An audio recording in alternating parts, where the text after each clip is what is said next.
हम भी खुश रहते तो ऐसे ही करके हिस्सा लेते। हम तो भूमिहार हैं ना। तो उपेंद्र कुशवाहा उनके जाल में फंस गए। इनको कहा कि अरे अब हमारा उम्र हो गया, अब तो आप ही मुख्यमंत्री के उम्मीदवार हैं, हिस्सा तो ले के निकलेंगे ही, जान जाइए। अब हम मंत्र देते रहते हैं ना।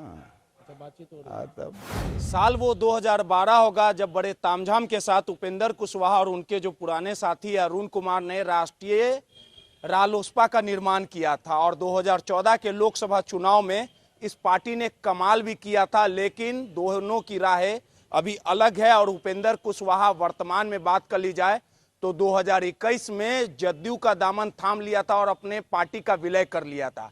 लेकिन एक बार फिर से उपेंद्र कुशवाहा ने नीतीश कुमार के खिलाफ बिगुल फूंक दिया है। ये वही उपेंद्र कुशवाहा हैं जब एक समय में नीतीश कुमार को पानी पी पी कर गलियाते थे और निशाना साधते थे, लेकिन जब उनका अस्तित्व खत्म होने लगा तो वो जदयू के पार्टी में या कहें कि नीतीश कुमार की गोद में सवार हो गए।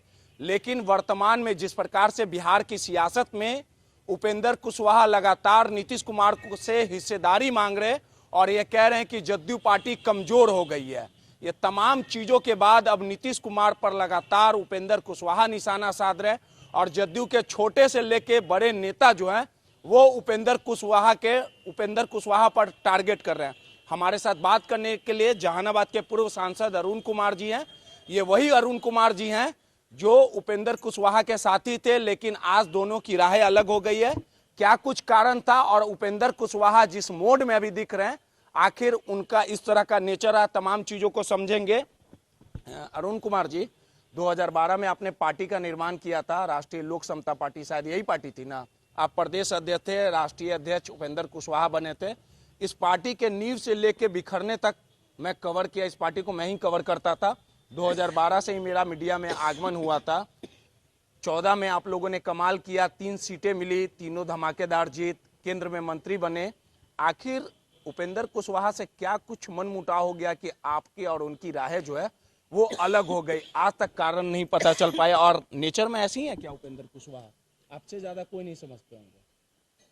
हमसे ज़्यादा नीतीश कुमार को भी कोई नहीं समझता है।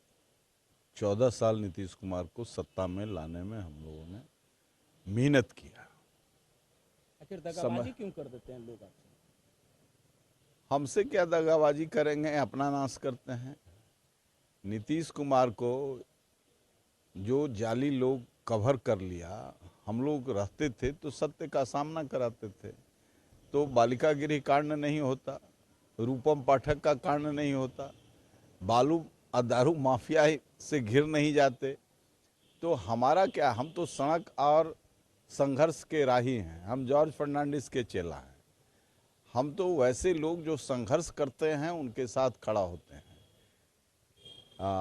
नीतीश कुमार के विकल्प के रूप में उपेंद्र कुशवाहा को हम लोगों ने ताकत देने का काम किया और माननीय प्रधानमंत्री नरेंद्र मोदी से भी, माननीय राजनाथ सिंह से भी, व्यक्तिगत तौर पर राजनाथ सिंह से जब हम मिले थे तो उपेंद्र कुशवाहा, राम कुमार शर्मा दोनों साथ थे। प्रधानमंत्री से भले हम अकेले मिल करके हम तीनों साथ थे और प्रपोजल दिया था कि इनको मंत्री बनवाया जाए। प्रधानमंत्री से हम अकेले मिल करके निवेदन किया था और वो मंत्री बने भी। लेकिन हम लोग चाहते थे कि बिहार के मुख्यमंत्री बने। अब उसमें वो कहीं ना कहीं नीति नियामक चीज़ों का मैंने काम शुरू किया और जो संघर्ष के लोग थे उनको हम चाहते थे कि पार्टी तवज्जो दे, लेकिन उनको भी घेर लिया कुछ लोग। तो वो तो अभी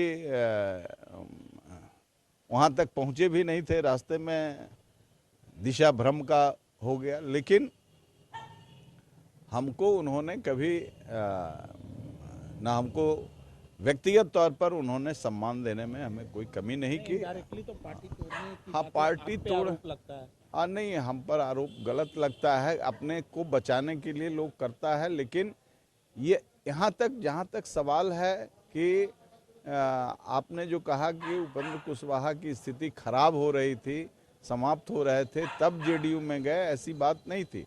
उपेंद्र कुशवाहा को रालोसपा ने नेता बना दिया।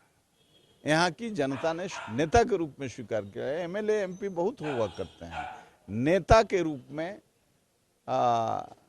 वो लीडर ऑफ अपोजिशन बने थे।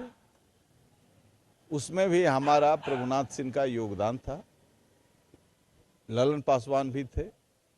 हम लोगों ने उस समय नीतीश जी से अच्छे रिश्ते थे। हम लोगों ने निवेदन किया था कि एक संघर्ष के मादा रखते हैं, इनको पार्टी को मजबूती देंगे। बहका दिए उपेंद्र कुशवाहा को या नीतीश कुमार को, किन लोगों ने बहका दिया? अब देखिए, वो सत्ता का ये चरित्र होता है। जब सत्ता में आदमी जाता है, कुछ पावर ज़्यादा हो जाता है, तो एब्सोल्यूट पावर लोग दिखना चाहिए। आपने बहुत कुछ किया, 14 साल अपना हो पाता है। जो होना है, प्रकृति का नियम है, वो होता है। वहाँ कुछ जो पार्टी को रसातल में ले जा रहे हैं, उनके सबसे बड़े सिपाही सलाहकार हैं। और अभी तो जो निर्णय लेते हैं नीतीश कुमार मानते हैं, उपेंद्र जी भी कह रहे हैं कि जो निर्णय लेते हैं मानते हैं। ये फिर उनके जाल में फंस गए। उस समय हमको भी कहा गया था कि चलिए समता पार्टी के लोग सब जमा होइए, राजद के लोग इसमें ज़्यादा आ गए हैं। तो सत्ता के लोग आ गए हैं, राजद और समता की बात नहीं थी। सत्ता के करीब जो रहते हैं, उसको बेचने और खरीदने वाले जो लोग रहते हैं, उससे उसके माध्यम से जो राजनीति करते हैं वो लोग, तो उपेंद्र कुशवाहा उनके जाल में फंस गए।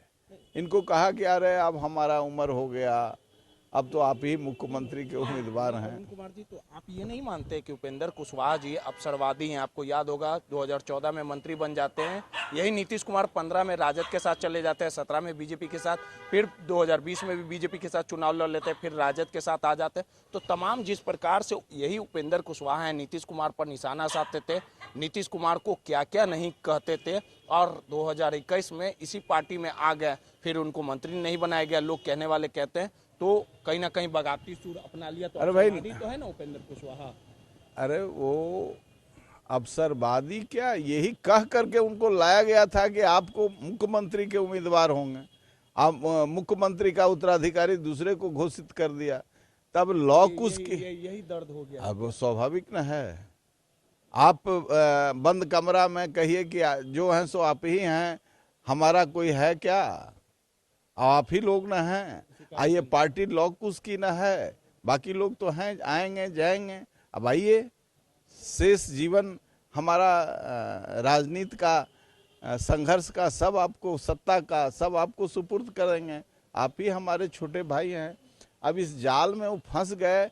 बाद में जाकर के महसूस किया गया, रही तो 10-12 आदमी को ऐसा कह दिए थे मुख्यमंत्री बनाओ, तुम ही उत्तराधिकारी।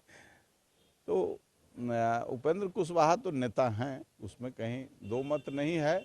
जाल में फंस गए, वो एक पक्ष है। अब फंस गए तो अब कब्जा करना चाहते हैं। आपके सुर में भी प्रेम दिख रहा है, कहीं ऐसा तो नहीं है ना कि उपेंद्र कुशवाहा और नीतीश कुमार आमने सामने हो गए, इसके कारण अब? अच्छा, उपेंद्र कुशवाहा पर हमारा कभी कोई बेचारे चले गए हैं, हमारे के तरह चले गए हैं। हम भी चले गए हैं, वो भी चले गए हैं, इसलिए प्रेम। हमेशा वो चले ही जाएंगे, राजनीति में इतना बड़ा अनुभव रहा है। नहीं, वो गलती किए, एनडीए को छोड़ दिए थे। वो जमात उस समय उनको जरूरत से ज़्यादा सम्मान बीजेपी ने दिया था, जरूरत जितना डिजर्व करते थे उससे ज़्यादा दिया था। वो छले जाते हैं नीतीश कुमार से। यहाँ लोग, हाँ, नहीं सुने, हमको पार्टी से निकाल दिए, हम भी उनको पार्टी से निकाल दिए। यहाँ तो हिस्सेदारी लॉक उसका न सवाल है, ये दूसरा सवाल है। हम लोग जो पार्टी बनाए थे वो न लॉ का था न कुश्त का था, कार्यकर्ताओं का था। और उससे जाइए जहाँ जाना है जाइए, इससे भी जलील ज़्यादा बेइज्जत होंगे। अच्छा, वो हम भी कुछ रहते तो ऐसे ही करके हिस्सा लेते। हम तो भूमिहार हैं ना, हिस्सा मिलेगा तो हमारे लिए कठिनाई थी। हिस्सा मिलेगा, हिस्सा तो ले के निकलेंगे, जान जाइए, भरोसा है आपको? हाँ, पूरा। आप साथ हैं? अब हम मंत्र देते रहते हैं ना। अच्छा, बातचीत हो रही है तब देखिए, सीधे तौर पे लगातार जो जदयू में घमासान मचा है और जिस प्रकार से उपेंद्र कुशवाहा नीतीश कुमार आमने सामने और हिस्सेदारी को लेके जो बवाल मचा हुआ, अरुण कुमार ने सीधे तौर पे कहा है कि उपेंद्र कुशवाहा को नीतीश कुमार ने छल दिया और कहीं ना कहीं लालच देने के बहाने अपने पार्टी में शामिल हो गया था, लेकिन उपेंद्र कुशवाहा अपने हिस्सेदारी लेके रहेंगे। अब देखना दिलचस्प होगा कि उपेंद्र कुशवाहा नीतीश कुमार पर भारी पड़ते हैं या नीतीश कुमार का जो जलवा है वो जदयू में बरकरार रहता है। ये आने वाले समय में साफ हो जाएगा। रोहित, नटराज न्यूज़, पटना।